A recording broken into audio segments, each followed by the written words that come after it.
is 25,622 votes above the threshold for a runoff election.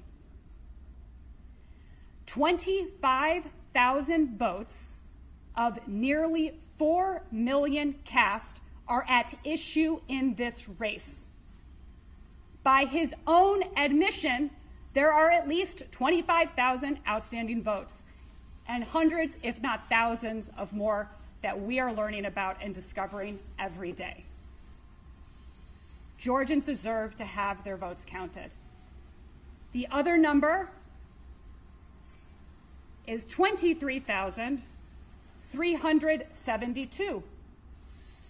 That is the number that would move this contest into a recount.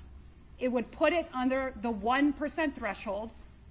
And if we found 23,372 additional votes for Stacey Abrams, we would be in that 1% threshold, permitted to not only request a recount, but it would have to be granted by the Secretary of State. That was Stacey Abrams' campaign manager, Lauren Groh-Wargo, with the latest update on the Georgia gubernatorial race. While Brian Kemp has already resigned his post as Georgia's Secretary of State so as to transition into his role as governor, there's a slight problem. He hasn't won yet.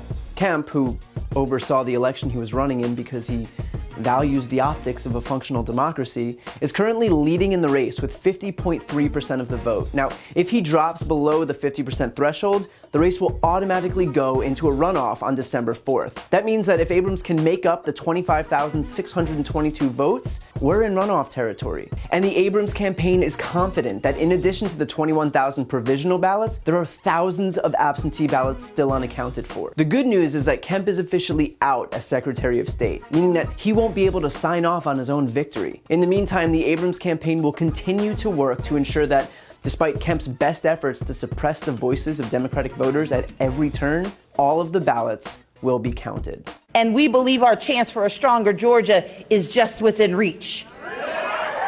But we cannot seize it until all voices are heard. And I promise you tonight, we're going to make sure that every vote is counted.